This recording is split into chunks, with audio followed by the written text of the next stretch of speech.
Ассаламу алейкум, рахматуллахи тааля баракатуху. Хурматлы апайдар, хурматлы Зульфия Миндибаевна.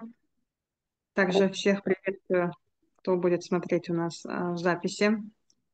Такой прекрасный день. Альхамдулillah, мы решили провести очень, я считаю, нужный эфир по теме нашего действительно великого просветителя шейха Зайнуллаха ибн Хабибулла Ула Расулева.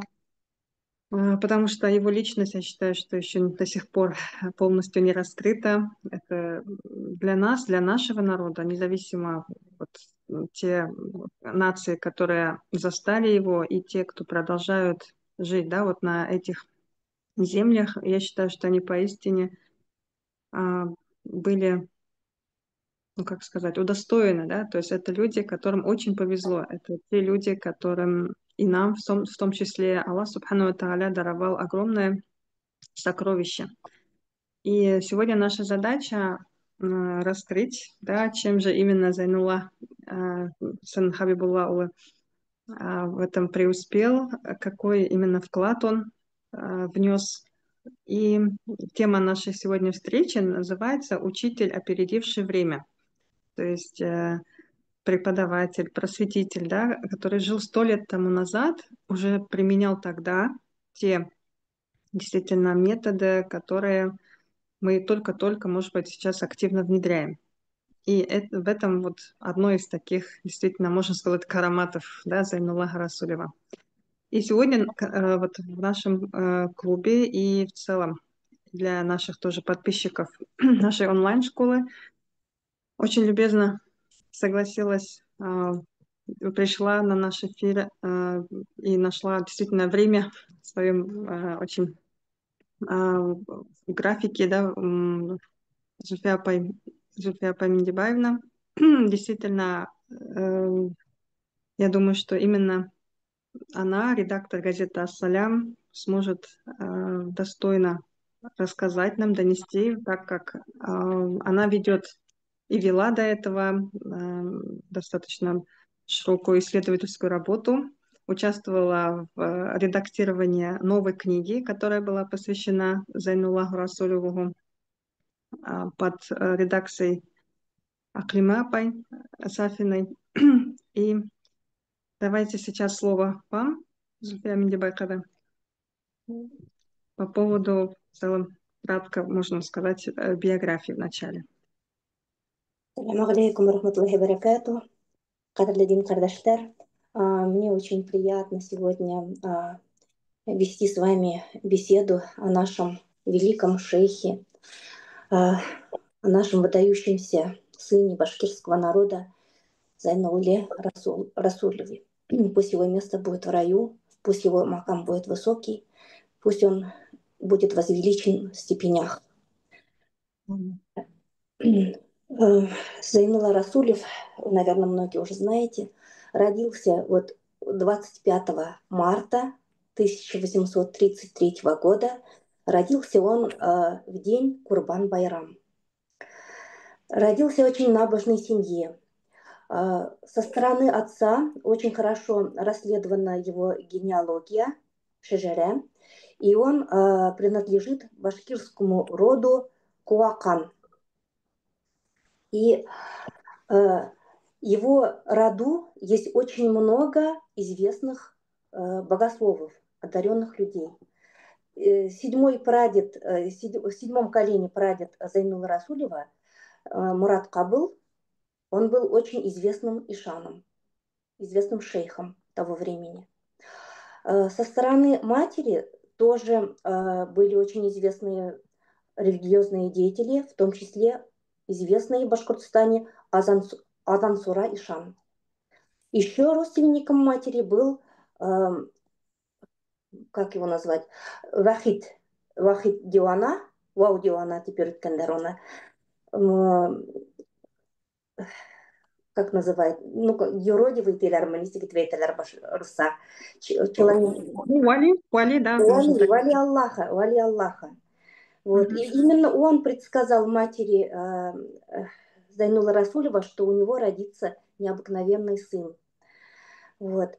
И вправду Зайнулла Расулев с детства он был очень одаренным, очень смышленным. Сначала он обучался в деревне Муйнак, в медресе.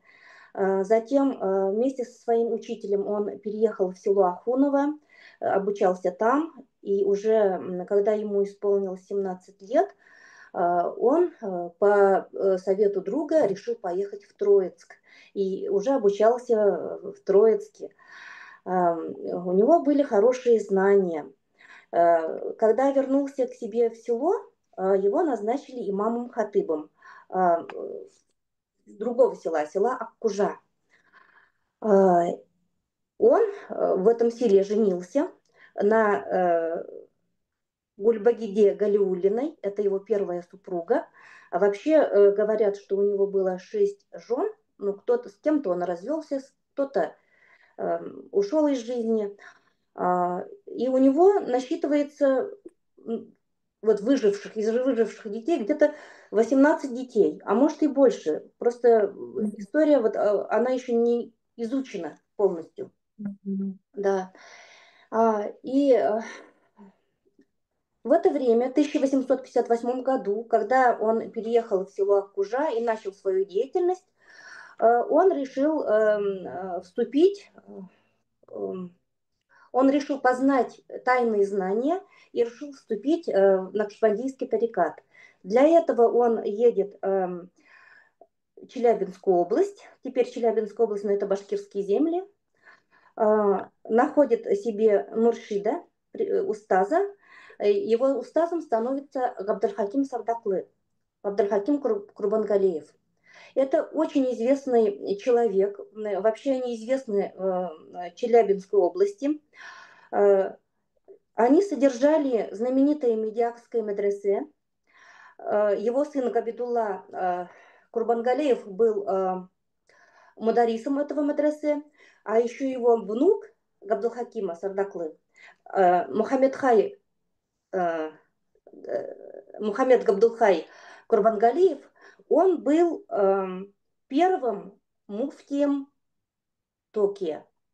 То есть Я он понял. построил мечеть в Японии, он был туда эмигрирован, там он построил мечеть, создал общество мусульман и стал первым муфтием Японии.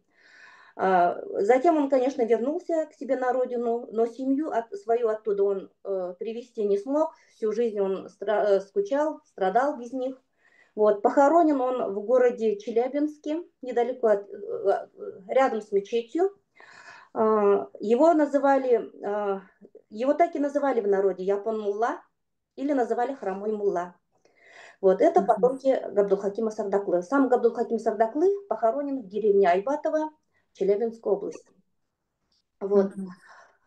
Затем уже вот в первые же годы он получил иджазу, Зайнулла Расулев, и в первые же годы наставничества у него уже было 7 тысяч муридов. Очень много народу к нему шли, он с ними работал, стал знаменитым.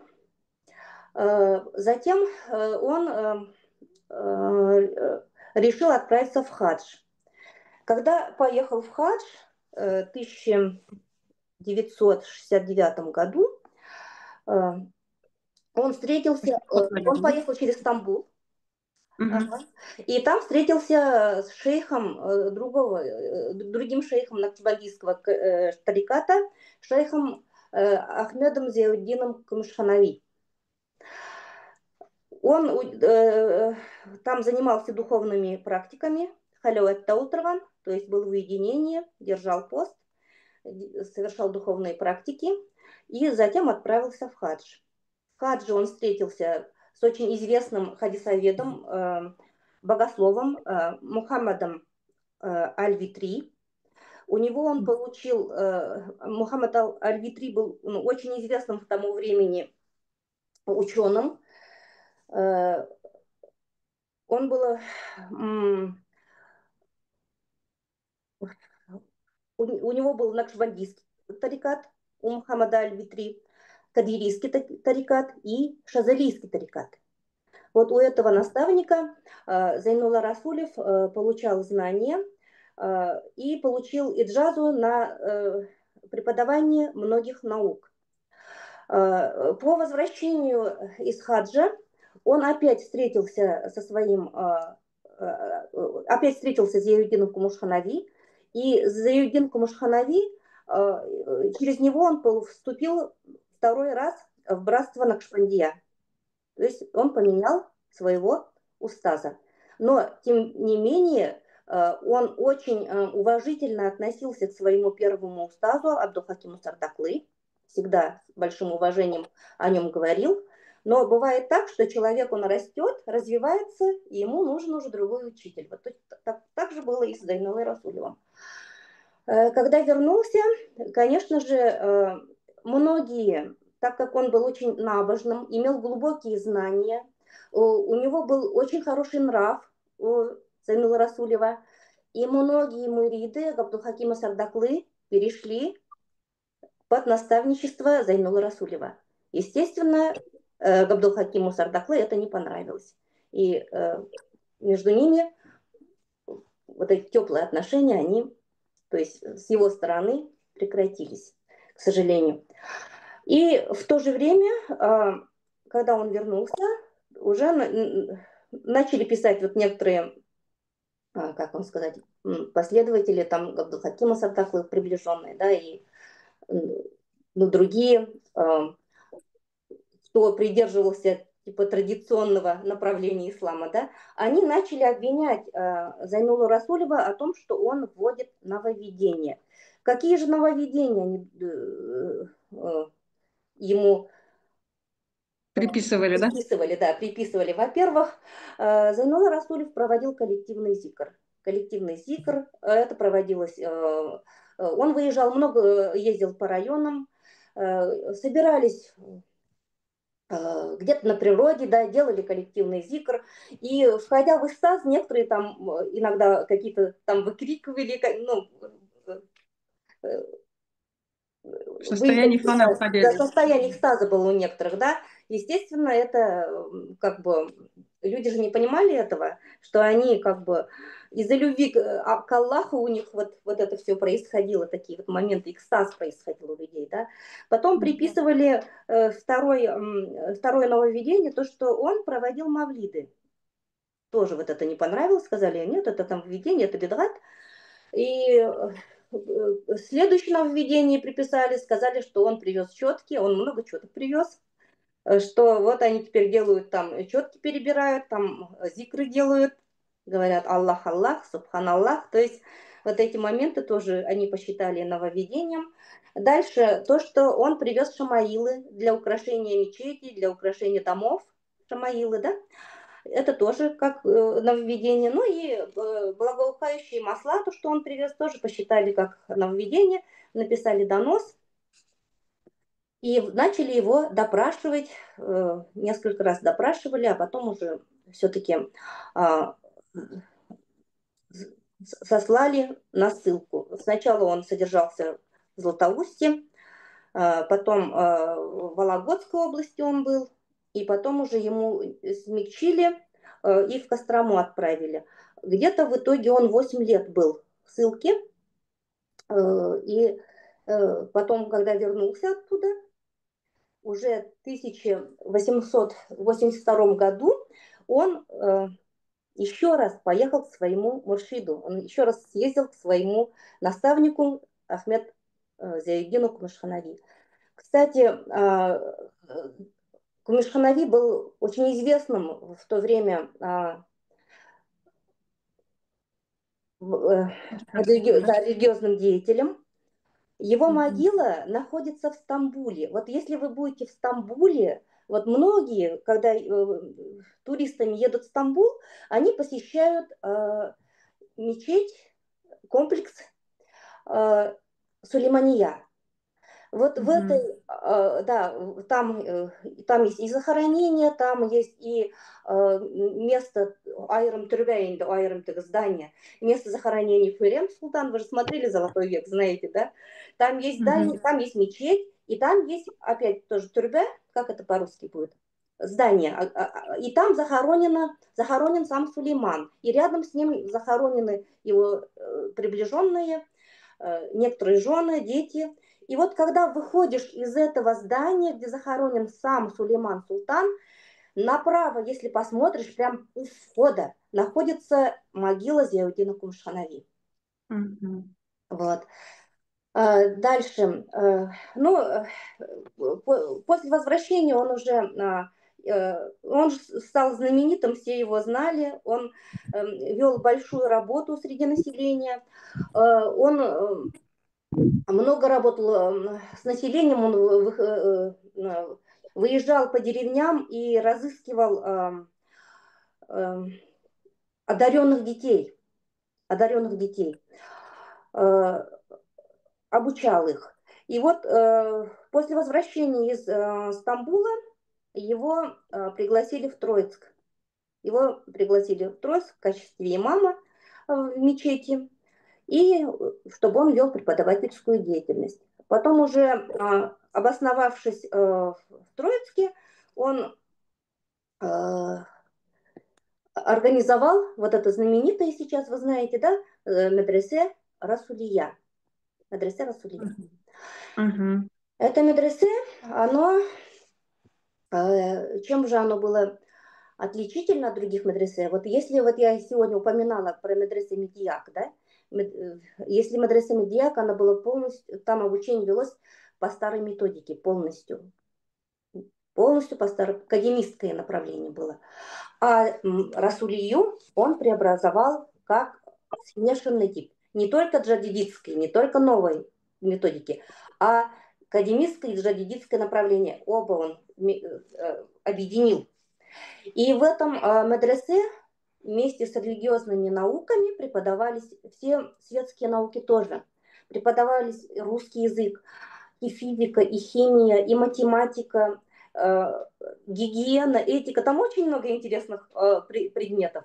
И обучение в этом медресе, оно как бы как институтское обучение считалось, потому что обучение велось 11 лет. 4 года обучение было как мектеп, как начальная школа, а 7 лет уже как медресе. И оттуда выходили очень такие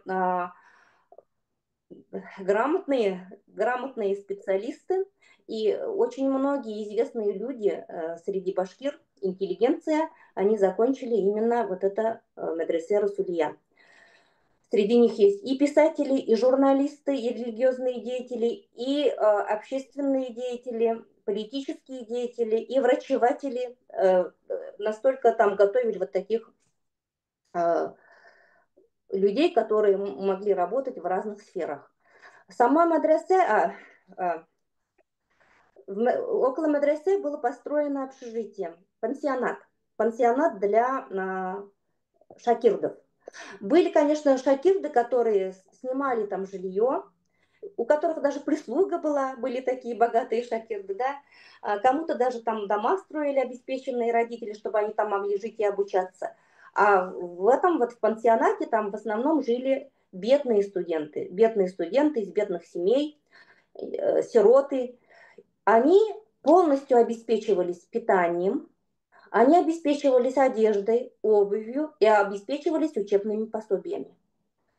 При медресе была богатая библиотека. В этой библиотеке наряду с религиозными знаниями, книгами, была и художественная литература. То есть очень классика вот. И были книги русских классиков, которые переведены на арабский язык.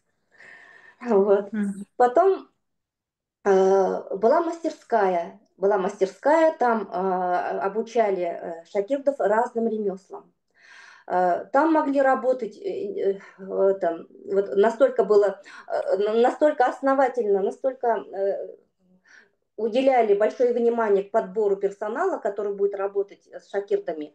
Туда в качестве их этих преподавателей по ремеслу, хоть они были, может быть, неграмотные, у них не было религиозного образования, подбирали людей с благим нравом, чтобы они были примером для шакиртов. Очень к этому относились с большим, сказать, Уважением. вниманием, да.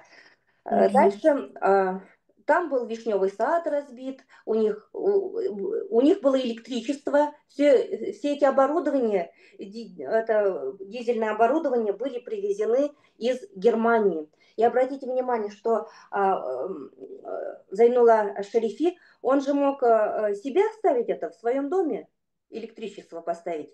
Он поставил это в медресе. Это поставил, чтобы шакирды могли пользоваться этим. Была баня, которая топилась 3 раза в неделю. По вторникам, четвергам и субботам. Вот. Таким образом, тут обучают,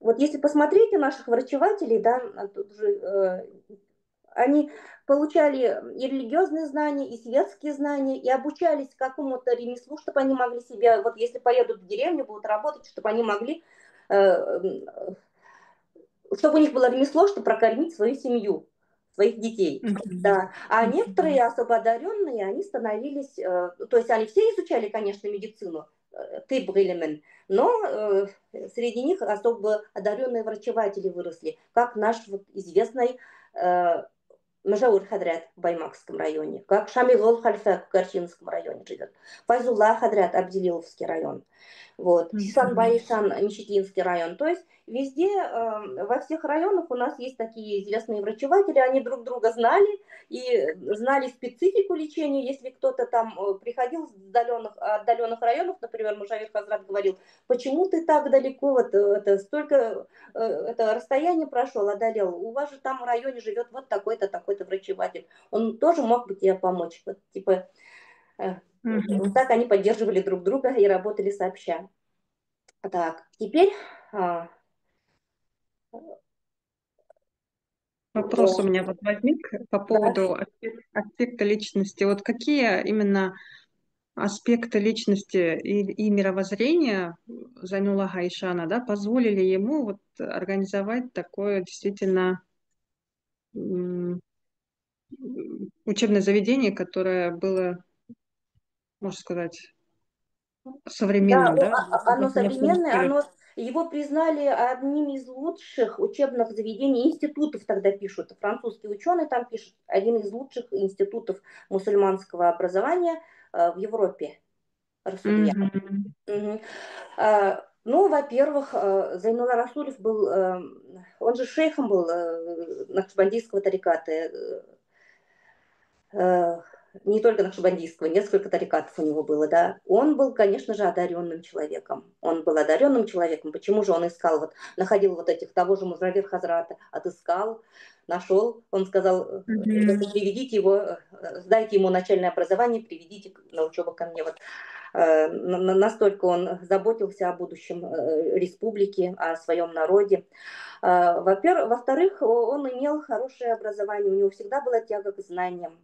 И он знал, что не только религиозные знания нужны и светские знания в жизни пригодится человеку.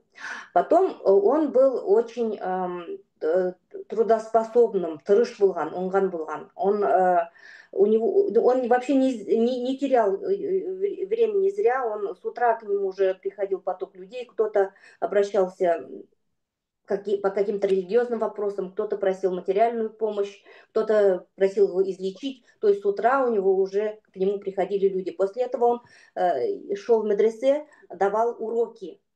Потом приходил, немного отдыхал и опять принимал людей. Потом проводил зикры, да, очень много работал с своими шакирдами, мюридами и очень много ездил по району, ездил, встречался с людьми. То есть он вел очень большую такую работу.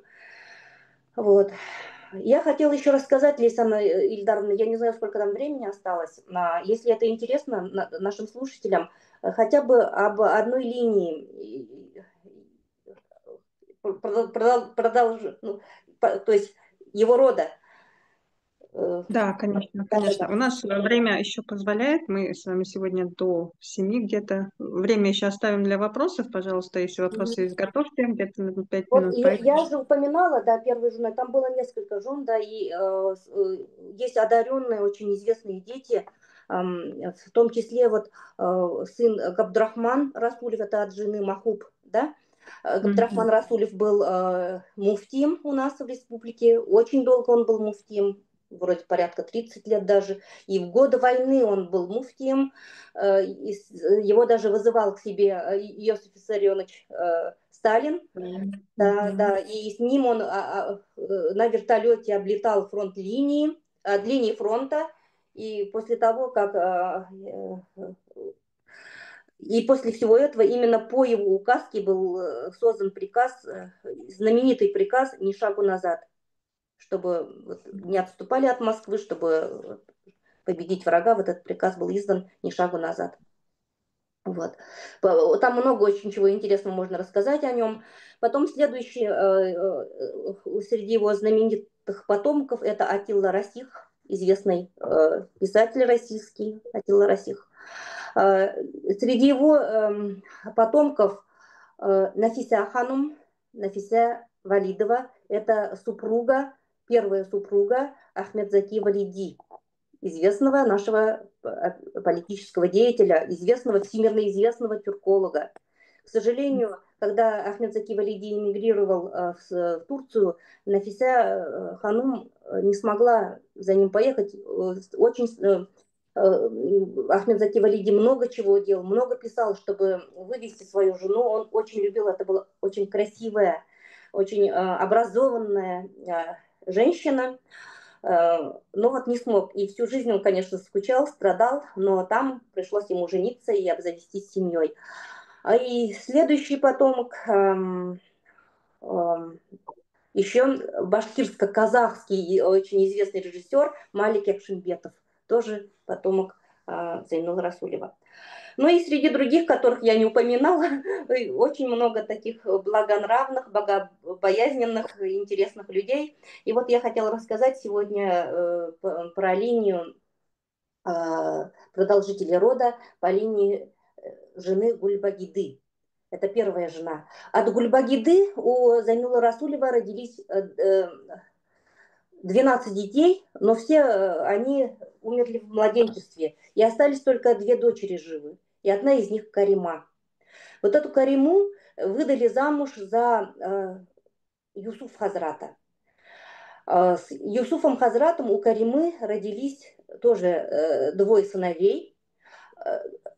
Гатаулла Хазрат и Гатаула вроде забыла. И второй сын Шамсуддин. Галяуддин, вот я, Галяуддин и Шамсуддин. Но, к сожалению, Карима, она очень рано умерла. Она умерла в молодости. И Юсуф женился по второму разу. Но жена оказалась очень злая. Она очень плохо относилась к детям мужа от первого брака. И Зайнула Расулев, пожалев своих внуков, забрал их к себе. И вот Галяуддин и Шамсуддин учились в медресе Расулиях, получили хорошее образование. И затем, когда Шамсуддин уже повзрослел, Зайнула Расулев построил в Белорецком районе деревни Шигаева, это в Башкортостане, медресе, и отправил туда своего внука. Вот он приехал туда, в медресе, там он женился на дочери Хальфы. Но в то же время это же был молодой человек, который вырос в городских условиях, да, и он скучал по Троицку, ему хотелось обратно. И он спрашивал разрешения у дедушки, у Зайнула Расулева, можно я вернусь? Он сказал, нет, твой макам в деревне Шигаева, ты должен там прожить и там остаться. Таким образом он там начал преподавать, его обеспечивали книгами Зайнула Расулев, кибитками, привозили разные книги, его обеспечивал папа Юсуф Хазрат, отец, тоже книгами. Поэтому в медресе стало оно очень известным в деревне Шигаева. Но так же, как и всех в то время преследовали же религиозных деятелей, преследовали и Шамсуддина Хазрата, его отправили в Мурманск на ссылку, преследовали и его семью. Вот мне довелось встретиться с его праправнучкой, получается, то есть дочерью Шамсуддина Хазрата Савдайной.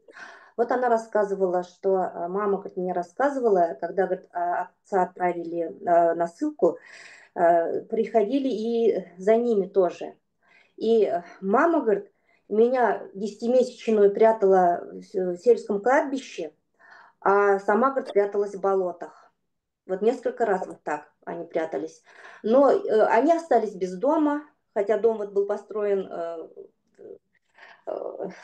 это, у, у матери Савды, получается, Савды Ханум, отец был плотником, то есть не только был религиозным деятелем, он очень хорошо строил. Вот у них был добротный дом. И так как их этот дом отобрали, ну, как было так обидно. И их приютила, получается, мачеха матери Савды, получается, и они у них жили. Днем она работала в колхозе, вместе со всеми в колхозе, колхоз, ну, там, с промхоз был, наверное. Почему-то в колхозе она мне сказала. И говорит, когда всех кормили, говорит, ей еду не давали. Говорили, что она дочь, то есть, что она жена такого человека, которого отправили на ссылку, ее не кормили. И мама, говорит, ночами собирала ягоды, людям продавала и добывала таким образом пропитание. Вот в таких тяжелых условиях они прожили. Сама Мгм. судьба Савды Ханом тоже очень интересная. Время у нас, наверное, мало, я пока не остановлюсь. Потом Шамсудин Хазрат возвращается из ссылки и продолжает свою преподавательскую деятельность. И вот такую историю тоже рассказала Савда Ханум. Вот однажды, говорит, мама с папой уехали куда-то, а там, говорит, у него были шакирды. Какие они из всех близлежащих деревень были, из нашей деревни, из близлежащих. Такие, говорит, они были красивые, высокие. И все, говорит, кто-то танцует, кто-то стихи рассказывает, кто-то это. Коран, говорит, красиво читают, такие, говорит, красивые парни. И вот когда в тот момент, когда они уехали, к нам, говорит, приехали, и 40 этих шакирдов вывели к кладбищу, говорит, и там расстреляли. Все, говорит, умерли, погибли. Только один, говорит, остался жив. Только один остался жив. И папа, говорит, когда приехал, он, говорит, так переживал, так плакал. Он всю жизнь плакал. Всю жизнь горевал из-за этих своих нуридов. Мгм. Ага. И потом еще один момент интересный она рассказала. У меня, говорит, родители, говорит, имели наставника. Мама, говорит, для своего муршида шила, говорит, рубашку. Она, говорит, была мастерица, она, говорит, очень хорошо шила. И, говорит, подарила. Я говорю, а кто был муршидом? Я думала, Зайнула Расулев. Нет, муршидом моих родителей, говорит, э, был, говорит, Габдрахман Ишан. То есть э, у нас же Зайнула Расулев дал иджазу на наставничество нескольким людям, получается, да? И в том числе он давал и сыну своему иджазу на Мгм. наставничество. Вот. И, говорит, родители, они переписывались, говорит, вели переписку с Габдрахман Ишаном. Но так как если отправлять через почту, то письма же, говорит, читались, и это э, и чтобы они, говорит, это в тайне сохранить какие-то сведения, они через почту, говорит, никогда не отправляли эти письма, они только через посыльных отправляли эти письма. Вот такая переписка. У них даже Мгм. некоторые письма сохранились с родственниками уже не от Абдрахмана, а от их от дочери Нулифар Ханум, от дочери Рашиды. У них в семейном архиве хранятся письма. Вот. Мгм. Вкратце пока вот это расскажу этой линии. Какие будут вопросы? Очень интересно, Софья Медиваевна. А вот как вы думаете, какие идеи или какое именно наследие, да, Зайнуллаха Расулева вот ам, можно применять и в современном мире для решения вот актуальных проблем мусульман, ну и мусульманского мира, так скажем? Вот, во-первых, на что хочу обратить внимание, Зайнул Расулев, он уже написал несколько книг, он еще и занимался научной работой, у него есть наследие, которое еще полностью не изучено и требует изучения, так же, как и изучение потомства Зайнула Расулева. Мгм. Да, вот. Мгм. Э, и вот там, если обратить внимание на эти, эм, как сказать, практику духовную, да, что они там, какие читались истихфары, какие читались там дуа. Вот это все совпадает вот нынешней практикой у э, ну как, тех, кто вступил в тарикат, вот Да, да, да. те задания, которые дает устаз, вот, в частности, Мгм. да, наш устаз, допустим, Ахмад Хаджи Абдулаев, то, что нам дает задание, вот это одно в одно повторяет те задания, которые давал, э, которые описал в своей книге Зайнулла Расулев. Потом из его идей, он всегда он предостерегал, чтобы все национальности жили в дружбе и согласии, чтобы они не ссорились на религиозной почве. Вот. Он это предвидел, он этого очень боялся, вот таких смут.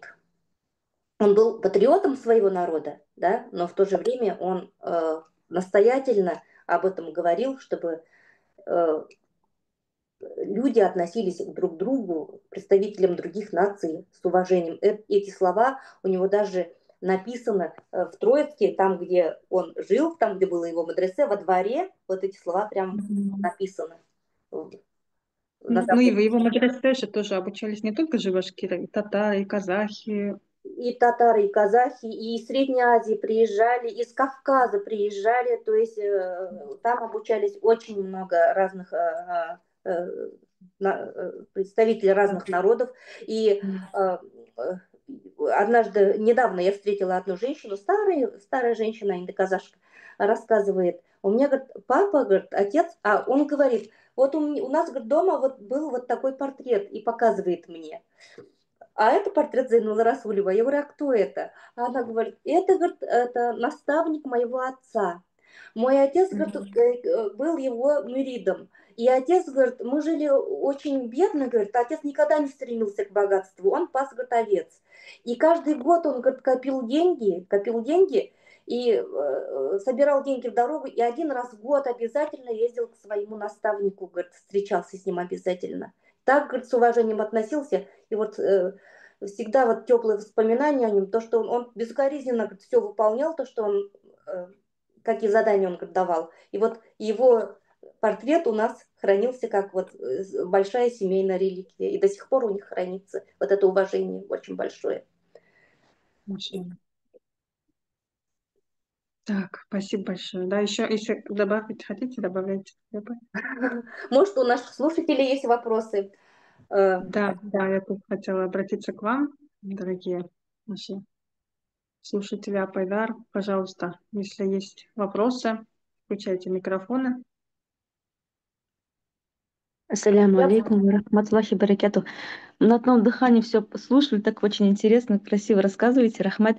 А вот после ссылки, после того, как он ссылки приехал, что изменилось? Что вот он изменил, что добавил, что убавил, может быть, что-то? Какое изменение произошло? Мгм. Ну вот после ссылки же он во второй раз в хадж отправился, получается. Я забыл сказать, что в хадж, я сказал вам только к Зиаудину Мушханави отправился, да? Он второй раз отправился в хадж. А когда человек возвращается с хаджа, яңы туған балаға мақпайта бит инде кеше, шулай бит. А тем более такого уровня человек, как Зайнулла Расулев, который уже муршит, он, естественно, он обогащенный оттуда приехал. То есть, как только он оттуда приехал, яңы юл асылған, как будто его из деревни пригласили уже на работу в город Троицк. И он там становится имам-хатыбом Пятой соборной мечети, и он становится преподавателем медресе, а потом уже сам реформирует созданное в 1871 году медресе. То есть в 1979 году он его вводит как новометодное медресе. То есть у него вот это наибашлана яңы яңы Виток более жизни, пошла. да? Да, да, да. Мгм. И там настолько это была обновленная слобода, вот эта слобода, да, где он вот это все построил, да, Магмурия, типа, оно атайдар, Магмурия, то есть само слово Магмурия с арабского тоже означает обновление, культурлаштыру, обновление, а потом уже со временем там же нейлер гана яшамайлар, ол микрорайонда Магмурия түгел, Амурская, Амурский район деп Амурская улица, типа, шайтып атап йөртә башлайлар инде. А на самом деле это Магмурия обновленная. Мгм. Рахмат. Так, еще у кого есть вопросы, пожалуйста. Я пока еще могу рассказать, пока возникнут вопросы про Шамсудина Хазрата. Вас, наверное, тоже заинтересует. А Галяудин Хазрат, что с ним? с другим ребенком, да? Ага. Мгм. Аляудин Хазрат стал военным врачом. Он стал военным врачом, у него был всего лишь один ребенок, Сара ее звали, Сара Галяутдинова. Она тоже пошла по стопам отца, стала военным врачом, и прожила она очень долго, прожила до 90 лет, но у нее не было детей, поэтому она в последние годы жизни жила в доме престарелых, и похоронена она в городе Пласт Челябинской области. Вот. Мгм. Шамсуддин Хазрат еще в годы войны, он уже был лучше в возрасте, он сторожил склад колхозный, и там такие лютые морозы, біздің Башқұртстанда шылай бетін лютые морозы за 40. И вот он простудился очень сильно, но тем не менее халықтың рухын көтеріп, көңілін көтеріп, он с ними много работал. Вот, кстати, те, кто уходили на фронт, которые к нему обратились за дуа, ол теге біту яды берген болған енді. И Мгм. они все вернулись обратно, Сауда Ханым это. Даже у них там есть герой Советского Союза, там, Шигаева. Они все вернулись и говорит, были очень благодарны. А еще в годы войны они говорит, с мамой решили провести Курбан Гаитин. Кушать, говорит, нечего. Нас с братом, говорит, отправили, чтобы мы искали мерзлую картошку.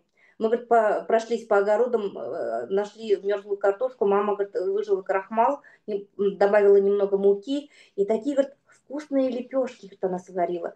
Вот этот вкус этих лепешек, он мне, говорит, всегда был телесундагна, на языке. Мне, говорит, так хотелось потом повторить, вот испечь такую же лепешку. Я, говорит, пыталась, я пробовала, но уже такой, говорит, вкус у меня не получался, как мама, говорит, делала. И вот они, говорит, лепешки сварили, народу собрали женщин, мужья же на его фронта, на фронте. Они, говорит, воспряли духом. Папа, говорит, прочитал Коран, сделал там дагват. Они, говорит, воспряли духом, у них в глазах искорки появились, говорит, они довольные такие, говорит, разошлись по домам. А через некоторое время, говорит, папа уже ушел. Это, говорит, был его последний наждак, Мгм. который он собрал.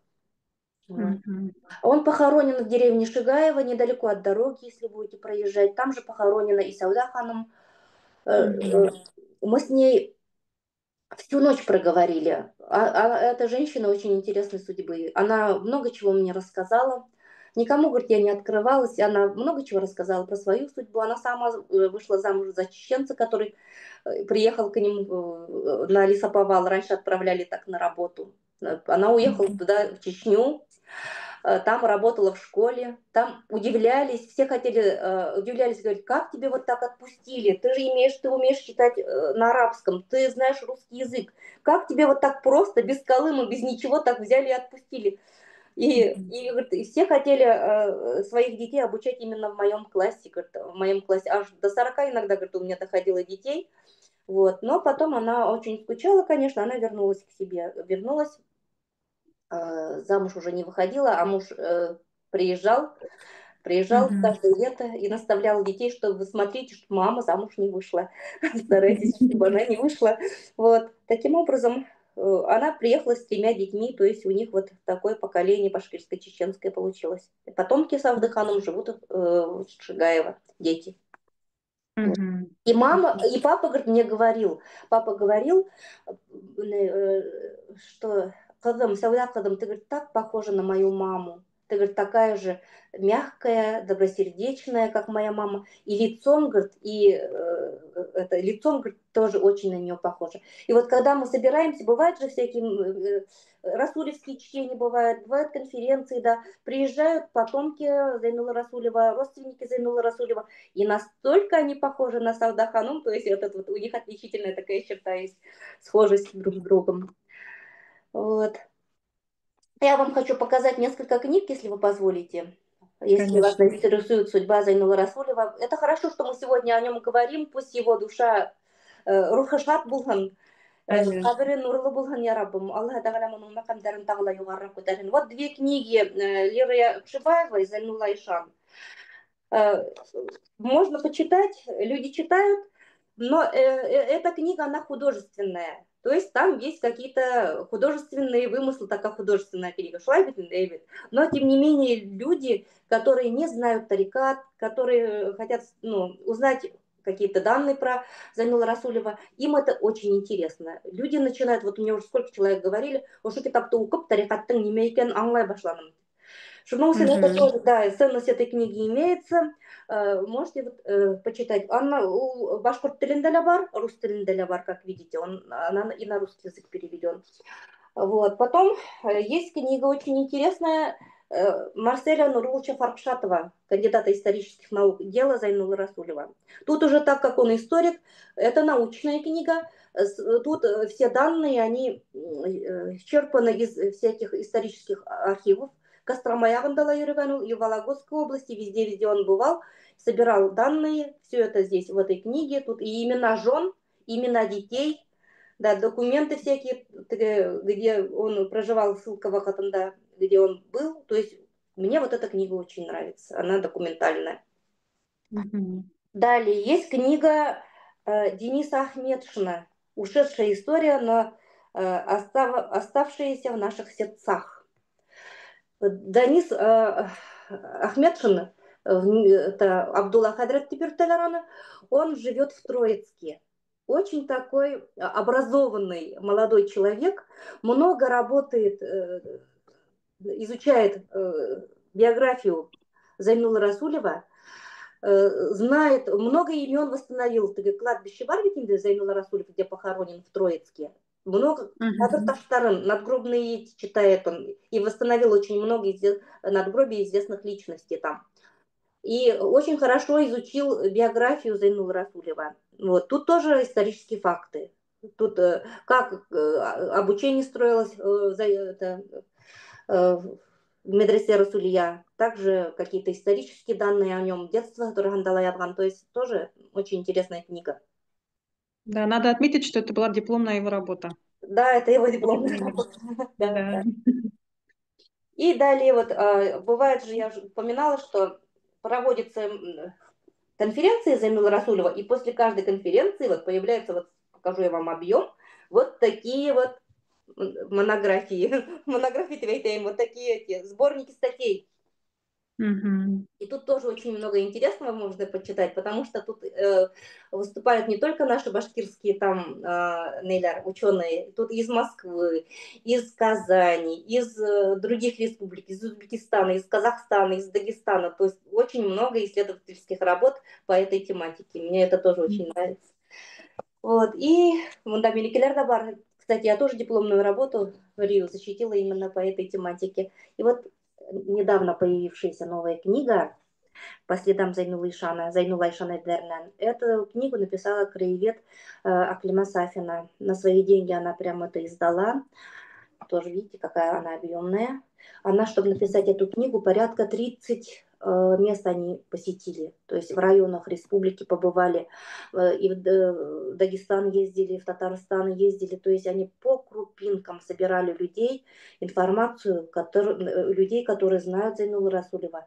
Тут очень много воспоминаний о нем, о его последователях, о его детях. Самое главное, очень ценная книга. Вот эта. Теперь она уже настолько одухотворенная, теперь уже она, говорит, всплывают новые информации. Люди, говорит, читают эту книгу, и мне, говорит, подходят и рассказывают что-то еще новое. То есть вот если работать в этом направлении, можно много-много чего найти. Алхамдулилля, шукр. Пока еще есть возможность восстановить очень много информации. Вот. Ну, в принципе, да, наши, наверное, все бабушки, дедушки же, они были воспитаны вот в духе тех идей, которые оставил Зайнула Расулев, Зайнула Ишан. Поэтому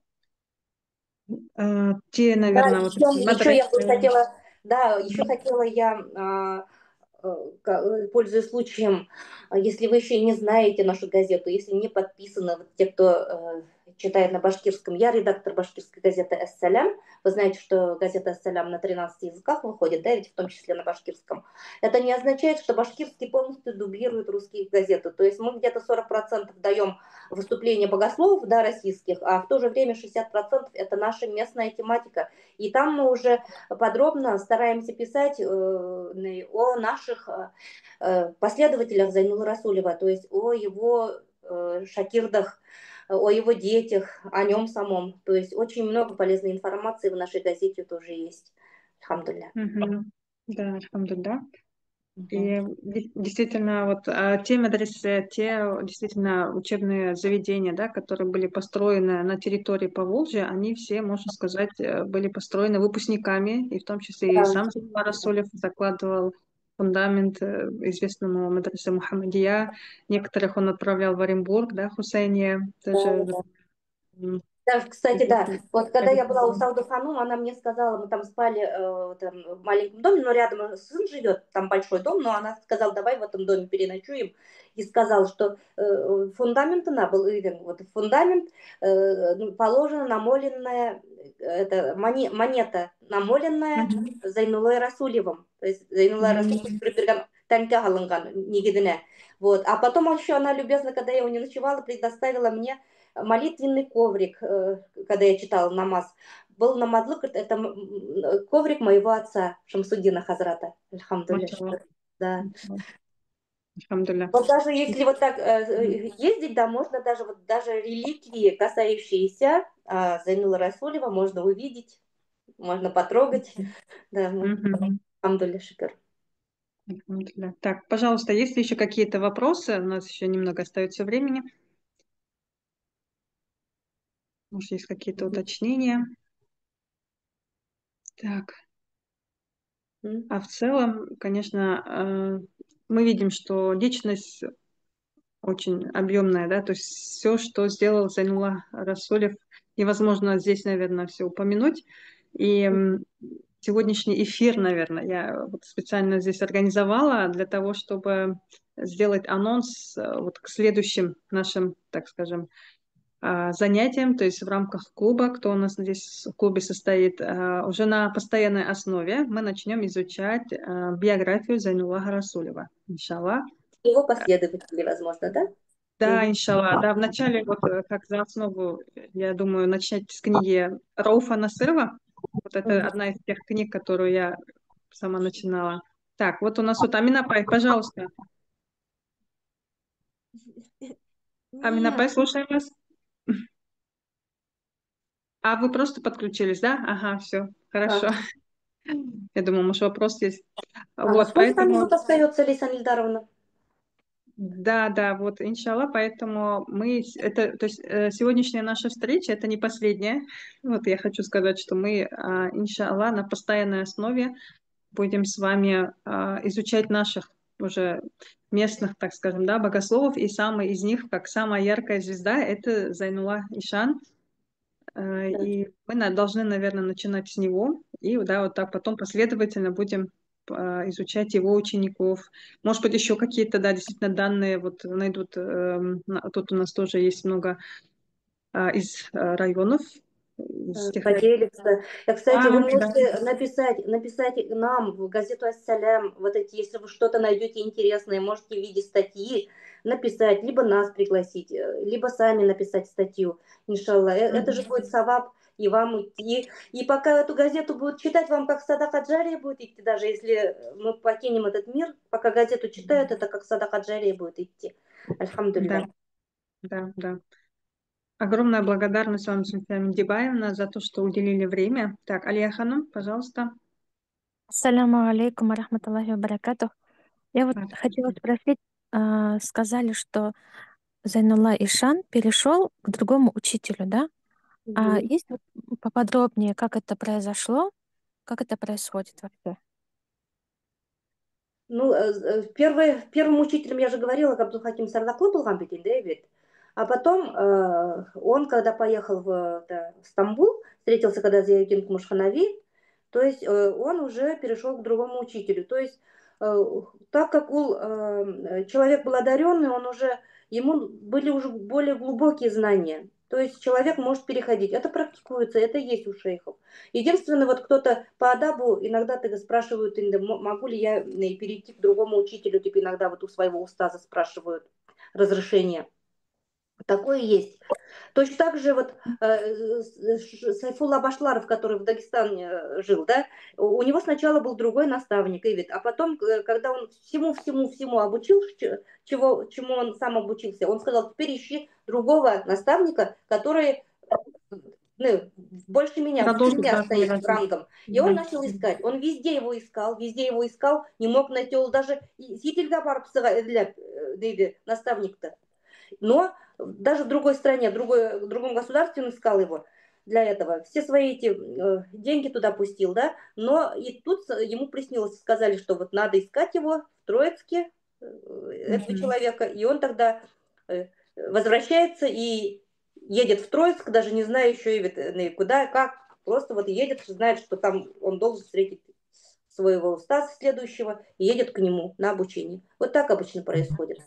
Угу. Хочу внести маленькую ремарку, да, здесь, когда мы речь ведем про устаза, в принципе, мы когда говорим, да, слово устаз, это же учитель в целом, но есть, например, учителя по шариату, да, то есть в рамках, например, ханафийского фикха, есть учителя по вероубеждению, а здесь, конечно, у Зайнуллаха Расулева был учитель и по ихсану, то есть по ощущению сердца, да, о чем вот я вам неоднократно говорила. И вот первый учитель, он обучал одной методике поминания Аллаха, а когда он, например, поехал в Турцию, там был учитель, который ну, практиковал другие методы поминания Аллаха, поэтому переходить, ну, то есть к другим вот, методам для него было, ну, и, в принципе, для желающего было нормальной практикой. То есть ничего здесь такого, ну, так скажем, зазорного или неадаба не было. Так, Алия Ханум, ответили на ваш вопрос? Да, Рахмат. Мгм. Так, Равшания Ханум. Равшания Ханум, говорите. Почему-то связь не слышно. Если у кого-то еще остались вопросы, вы можете писать у нас в комментариях. Иншалла, огромное спасибо вам, Зульфия Миндибаевна, за такую действительно очень интересную, познавательную, очень трогательную, да, вот, истории, которые раскрывают еще больше личность Зайнуллаха Расулева, его огромный вклад. Из ваших рассказов, вот, что я для себя, да, сегодня извлекла, это то, что у Зайнуллаха Расулева была наблюдательность, как он действительно, вот где бы он ни был, он оттуда все забирал самое лучшее, и даже несмотря на все вот эти, так скажем, испытания, горечи жизни, да, он не стал озлобляться, не стал там против правительства работать, да, хотя сколько палок, так скажем, в колеса ему пытались ставить. А он, наоборот, хотел то общество, которое вокруг, улучшить. И Да. действительно он сформировал огромное мусульманское... так, Равшания Ханум?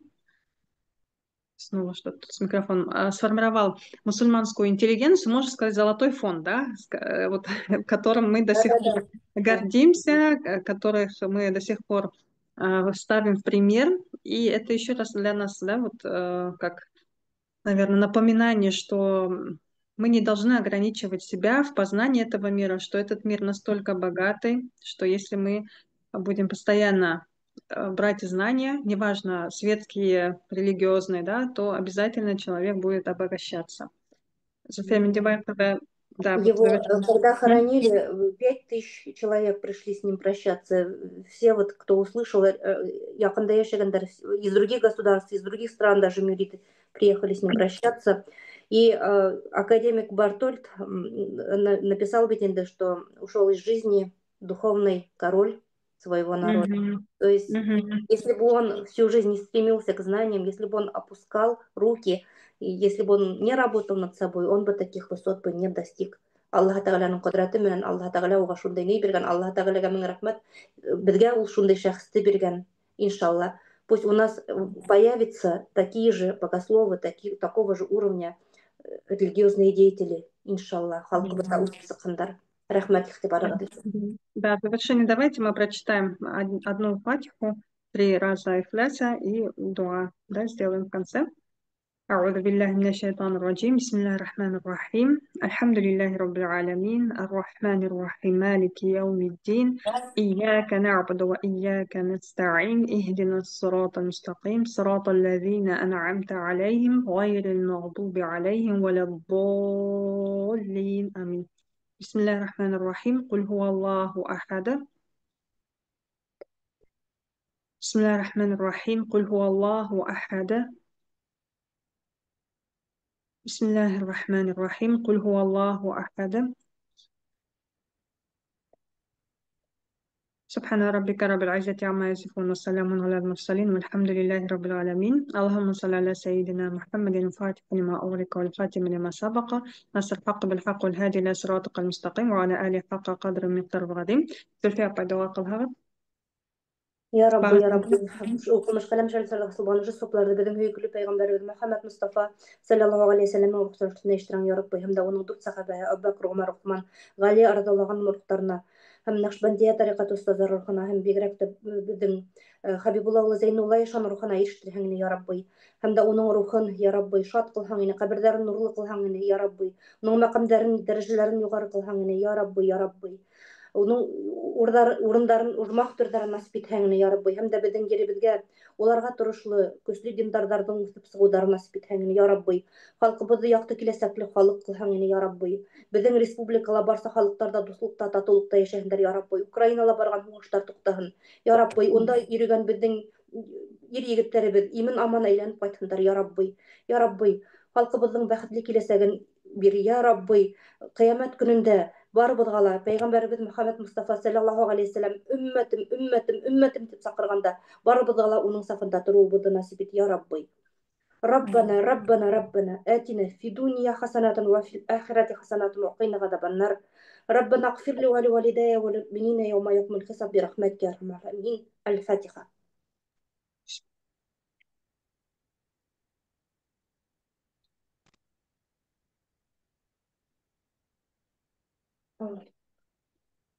Allahumma amin, Allahumma amin. Dur рахмәт Зөлфия апай, бик матур дугаларыгыз өчен, бик матур чыгышыгыз өчен. Так, Фатима ханым, Фатима Сайфулловна, рухы бармы? Вы подключились. Я только Так. подключаюсь. Ага, мы на этом тогда завершаем с вами. Огромное вам всем спасибо за за те ваши вопросы, за в целом то, что вы сегодня зашли, сегодня слушали. И также у нас, кто потом будет слушать записи, если будут вопросы, пишите, мы с удовольствием ответим. Барак ду рахмат. Ассаламу алейкум рахматуллахи баракату. Ду рахмат Зульфия апай. الله يجزاك Амин.